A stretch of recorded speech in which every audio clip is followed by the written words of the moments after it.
Hello everyone, I'm FARMERSIM and welcome back to Iowa Cattle. I do hope you're all doing very well and having a great day. So as you can see, we've got the big fans on the outside of the big barn here, whirring away, bringing a bit of fresh air in there for the cows that are nicely tucked up inside now, ready for the winter. All doing very well indeed. We've even got a tiny little bit of milk already having been produced since we put them in there.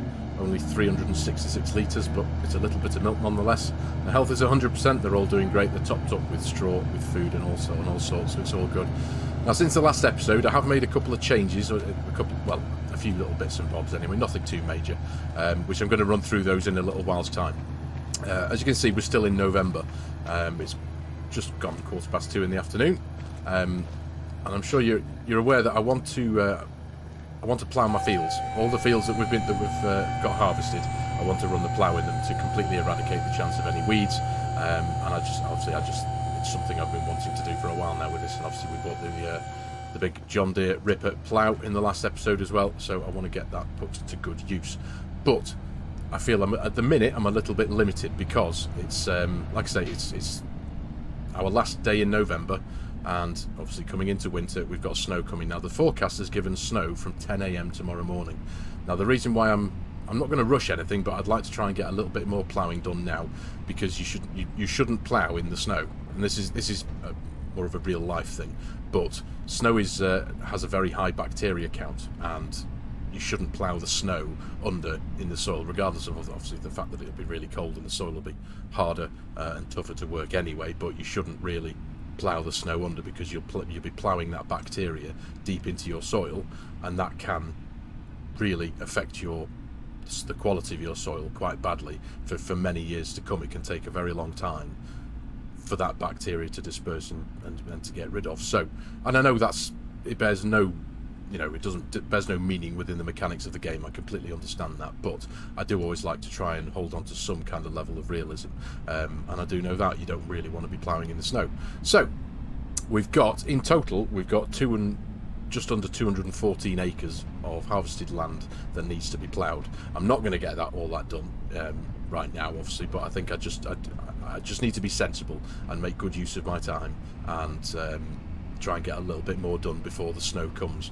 Now, planting season isn't till April next year, so I am going to have an opportunity to do a bit more ploughing, but I just feel it makes sense to make use of my time while I've got it right now. I don't want to leave everything to the last minute, because goodness knows what might come along there, and I might find myself completely overwhelmed and not have enough time to do all the things I might need to do in a couple of months' time. So I'm going to essentially just get a bit more ploughing done right now, and I think it'd be a good idea. We got field 5 done there in the last episode, and I think it's going to be a good idea now, in the window of time that I've got between now and 10 AM tomorrow morning, to try and make a real good dent in it. So I'm going to potentially aim for 2 of our larger fields. If I go into the map PDA and show you very quickly, I'll see the ones I'm going for. We're going to go for field 15 here, the real big one, and which is 80.3 acres, and field 4 there at 68.05 acres. Those are the 2 we're going to aim for now, and then if that is all I get done, then we've only got 2 more fields to plough between now and essentially drilling time next year. But that's all good. I just, like I said, I just want to make a bit of a dent in it and get some of the work done. It's a beautiful evening. We've still got lovely sunshine now right the way through. It's essentially, the temperature wise as well, it drops to about 19 degrees, and then it hits midnight and it becomes December, and the temperature just plummets to, I think it's like 3 or 5 degrees or something. So it's going to start getting really cold. So get as much of the ploughing done as I can while the soil is a little bit softer than it will be during the winter. But yeah, so that's the initial plan. Now we've got plenty to do, of course. Come the winter, I need to start topping up our TMR machine. I have done a little bit more decorational work in our new cow area here. We've got, obviously, there's one of the TMR machines. I've placed one of those. I have found a place over at the farm without having to delete one of the sheds that I was mentioning in the last episode. So yeah, there's a little bit to.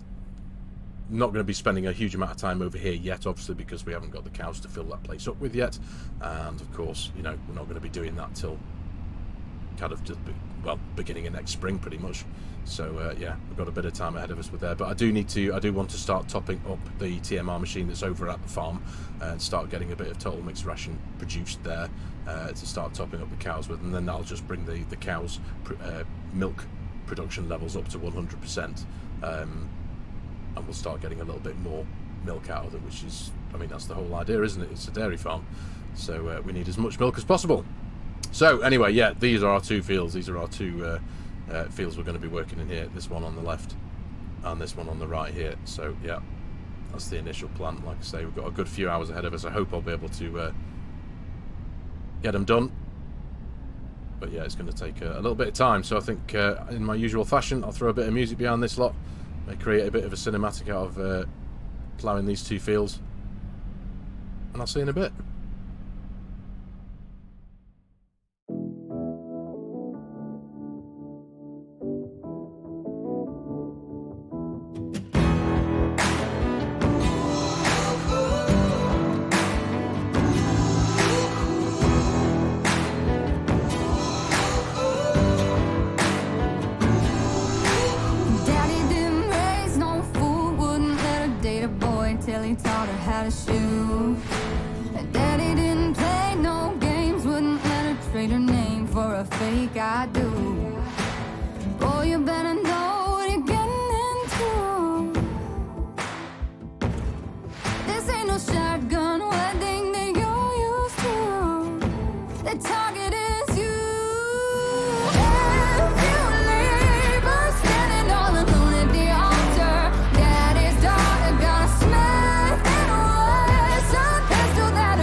Daddy's daughter's got a strength and a wisdom pistol that her daddy bought her hidden in a garden ranch. She ain't afraid to use it. It's up to you how you're gonna be blood or just blood in the water. 'Cause she can't help but doing what her daddy taught her. She's her daddy's daughter.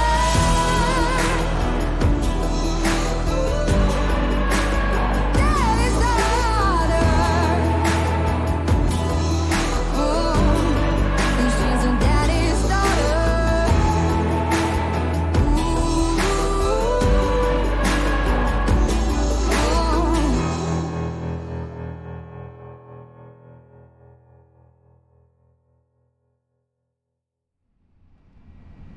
You know what? Contrary to what I said before, I think I'm just going to carry on. The weather's still great, as you can see. It's almost 9 o'clock at night. So if I can get the last 2 fields ploughed that I need to get done, I should actually be able to get them done almost minute perfect before midnight and before winter kicks in. So I think it's just the right thing to do. Ticks a couple of boxes off my list. A couple of jobs that I don't need to worry about doing into the future, and it means I've got my ploughing done within the perfect time scale, if I don't say so myself. So yeah, we've done right there. I do need to go and fill up with diesel though. I think I'll drop this plough off of the field, so I'm not lugging it back in two, and take this back to the farm, fill it up with diesel, and I'll get the last 2 fields done. I've got the field that used to be there was soybeans, got that one to do. That's another relatively big one. That's probably going to take me 2 or 3 hours, and then field 17, the smaller cornfield off into the distance there to our left. So I think I'm going to crack on with these 2 off camera and just get them done, and I think I'll pick you up in the morning in winter, first day of December, where we've got to crack on, and I'll show you around all the changes I've made on the farm. Again, like I said before, they're nothing too drastic, but I've done a couple of swap outs and changed a couple of things around, a couple of things based on what we were cracking on with in the last episode. But I'll show you all that when we get there. So like I say, I'll get all this done, and I'll pick you up in the morning.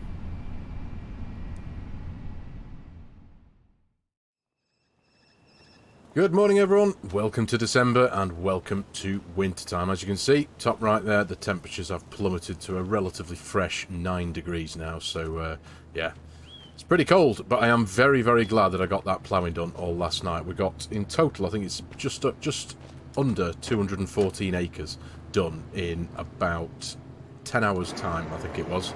That's how much time I had to get all that done. Sorry, just figuring my way around the door switches there. There we go, but we've got plenty to crack on with. We need to top up our total mix ration machine. That's what we're going to be focusing on right away. Bear with me 2 seconds, let me just get rid of that there. Yeah, we're going to top up the TMR machine. We need to top up the cow barn, the breeding barn, with a little bit of straw and silage and hay. We will no doubt be feeding those guys a bit of TMR as well, but just for now, they are a little bit low. So we'll get them topped up. I'm going to utilise the truck and trailer here to shift the bales from one side to the other. I'll get down here. The views sorted out there. Right, so, but yeah, what I do want to do is just show you around a couple of the changes that I've made off camera between episodes. Just a couple of them are for me, for like quality of life things, and I've made a couple of additions and chops and changes to a little bit of our equipment. So first and foremost, bale storage. This is where we kept all of our bales in one big place, but I kind of, like I say, just playing a bit of musical bales and a bit of musical equipment. I wanted to make a bit more space for kit storage. You can see now we've got the big articulated trailer stowed away in here as well, and I have given it the paint job I wanted to give it to match it up to the tractor unit, to the truck. So yeah, that's all stowed away nicely in there. We obviously, as you can see, we've got the bale loader and the telehandler in there. But what I have done, I've taken advantage of Argsy Gaming's Anywhere Object Storage mod. Now this, personally, for me, is one of the most versatile storage mods you can have in this game, because it just enables you to use your existing sheds to store bales on and/or pallets. So I've taken full advantage of that. So what I've done is we've now got the straw sat over here. I could have put them both next to each other, but I didn't want the triggers and the loading areas to overlap each other. So we've got one there and one there. We've got 123 straw bales on that side, and at the minute we've got 101 over on this side. Now the reason why I did this, some of you, if you watch previous episodes, when I've been pulling the bales out of the field with the bale loader here, and I come to unload them here when this was our bale shed, I couldn't get them when I unloaded the bale trailer right here, as close as I could to the framework of the shed, it wouldn't pick up the loading trigger, so I then had to get in the telehandler and kind of shove them manually into the shed here to get them to find the auto load trigger, as it were. So I've done this so I can essentially just pull up outside the shed here with my bales and bang, load them, and they'll go straight in. So that's pretty cool. And I've also I've split them up, obviously the straws over there, and we've got our alfalfa hay and our hay bales stashed away over here. Now I didn't really use much of this shed, this area, just because the apertures to the shed area themselves, they were quite narrow, so I couldn't really get much in here. So this was just kind of vacant, but I've now been able to take full advantage of it. So we've got all of our alfalfa hay and hay bales in there, so that's brilliant. I'm really happy with that. What else have I done? Right, trailers. The last episode, you'll know that I was having a few issues with my height restriction using my big wheel loader with the bucket, loading silage from the bunker into the trailer to take into the cow barns. Now I'm still going to need to, I still need that. I still need to be able to load silage out of the bunker using the wheel loader into trailers to take to TMR mixers, for example, but I didn't want to have to muck around because the trailer was really quite tall. But I had those trailers for a particular reason, because I can't have a tipper trailer to tip products into the cow barn, because obviously, as I'm sure a lot of us are aware, when it tips, it collides with the rafters in the roof and causes all manner of mayhem. So I needed the walking floor trailers. These are just the base game Flegel Gigant walking floor trailers, the ASW 271. So I've got 2 of these. So height wise, they're fine for tipping into, and of course they don't tip. They just they shove them out the back. So I only lost about £6 on replacing those 2 trailers with these 2 trailers. So that's it's all good. It's fine. That'll do. So now it means I can get stuff tipped into my cow barn without any worry of smashing up my roof. Now, what else was there? Yes, now round the back here, because we're obviously going to be increasing our head of cattle massively in the near future, I knew that I was going to need to increase my capacity to move milk and water around. So what we've got round here, you might have noticed it before earlier on when I drove past it, but yeah, we've got this beautiful tanker trailer. This is by the Roughneck Modding Crew. It's available to download from their itch.io page. It's got a capacity of 30,000 litres, so it's only 2,000 litres less than the standard base game ones. But I didn't want to use one of the standard base game ones because, for me personally, that's more of a European style tanker. It's got the usual 3-axle wheel setup at the back, but to me it doesn't look right to me on an American map, so I wanted a more of an American style trailer tanker for my truck. So this is it, and obviously, as you can see, I've gone full colour coordination with this as well, and painted it in the same colour as the truck. So that's it's just me being a bit daft there, but yeah, it's all good. So that's that. And then, there was one other thing. Sorry, yeah, I knew that I needed to get myself a bit of a jet washer down on the farm. Now, Kim did tell me that she had actually placed somewhere on the farm a washer when she made this farm, but for love nor money, I can't find it at all. It must have vanished. So I found this thing on the Mod Hub. Now, this is by the Scandinavian Vikings Mod Rebuilds team. What a brilliant name that is. Costs the same as the base game Karsha washer, £4.5 but this one you can just mount to the side of an existing wall. So I've done that here, and obviously there you go. It doesn't whir up and make a noise, and it's still got, I think it's got a similar hose length to everything else, but it means now that I can obviously wash all my equipment. So that will be another big job for the winter. Get everything washed, because I've not done anything with cleaning anything off. Found a place for my plough to live, which is nicely around the corner here. Again, it's just a bit too big to fit into any of the sheds, so it just kind of sits at the end there, out the way, not bothering anyone. And the last alteration I made, as you'll see, the money's down to like 66 grand now at the minute, which is fine, because we've got plenty of dried corn to earn money from. But what sat in here previously was, I had a weeder. It was a big Einbach weeder, one of the base game things. And obviously, up until now, I've never used the thing, and after what I've just done, ploughing all the fields, one of the reasons being to eradicate the chance of any weeds growing in the future, I'm not going to need a weeder, am I, for goodness sake? So that was just one of the things I'd put onto the farm when I first set up the save. So and there was no point having 65 grams worth of equipment sat there doing absolutely nothing for no apparent reason. So yeah, sold that for just under 65 grand. I can't remember off the top of my head what the trailer cost. Let me just go into the... What was that? 25,950, so that was relatively affordable. So yeah, that's all good. So yeah, pretty much that's kind of it. Just a very quick update on the little bits and bobs that I've done to the farm, and I have you'll see it in a minute, but I've placed down a total mixed ration machine over by the bunkers. I found a place for it to live. I know I did mention in the last episode that I had intended to possibly delete that shed there, the little one that's right in front of us with all our grasswork equipment in, but I really didn't want to do that. I wanted to not delete any of the existing farm if I could help it. That was the only real place I could think of to place it, but it's actually got a smaller footprint than what I initially thought. So I've nestled it nicely next to our big slurry tank here, so it's now sitting here. It's completely empty at the minute. He says, oh yeah, this is still registering the slurry tanker there. I was looking at the 193,000 and thinking, hang on a minute, what? But no, yeah, it's all good. So that's what we need to crack on with. We need to start loading up the TMR machine What I'm going to do is we've got roughly about 152,000 litres in here of the silage, so we're going to empty this bunker out first.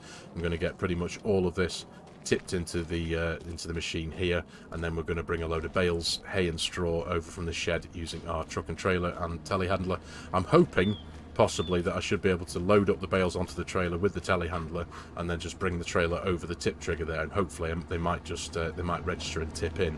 But if it doesn't work like that, I'm just going to have to wander back and grab the telehandler and come back and with that. But that's the job for now. Let's just set to crack on with the first bit of work for December. I'm going to get things loaded up. I think the cow barn over there does need a couple of bales of straw as well. So we've got all that to do. So no time like the present, no faffing around. I'm going to crack on. I'm going to throw all this into a bit of a time lapse, stick a bit of music behind it, of course, and go from there. So see you all in a wee while's time.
Right, there we go. Big job done.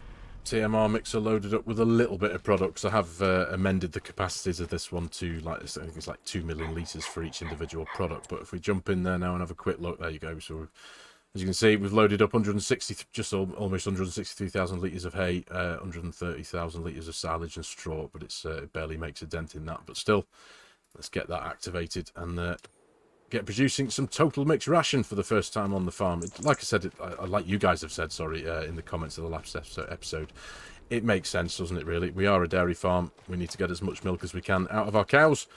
So TMR is the only way to go. So there we go. But I'm very happy with that. We're all loaded up. We're all sorted. The cows have got plenty of food in. If we could jump into our animals menu, just have a quick look-see. There we go. So I still need to add a couple of bales of straw into these guys here in the breeding barn, but they've got plenty of food for now. We'll wait for them to chew through all of this before we load up with a bit of TMR. And of course, moving over to the cow barn, productivity levels are at 80%. Of course, that's because of the lack of TMR. But they've all already started producing milk. Got just under 14,000 litres of, so that's all good. 22,000 litres of manure, 27,500 litres of slurry. So yep, plenty to go on with there. We've got the manure sitting nicely here. The slurry's obviously built into the barn. Why are those fans turned off? I appreciate they are very noisy, but get them turned on and wander away a bit, because I appreciate it's quite loud in the background there, and it kind of makes my voice disappear off, which It's not probably not a bad thing, is it? Let's be honest. But there we go, ladies and gentlemen. Yep, progress has been made. We are now in winter. The cows are all sorted. The fields are all ploughed. I'm dead happy that I've got all of those done. I really am. I'm dead chuffed with that. So there's one less job to do in moving into the new year. So that's all good.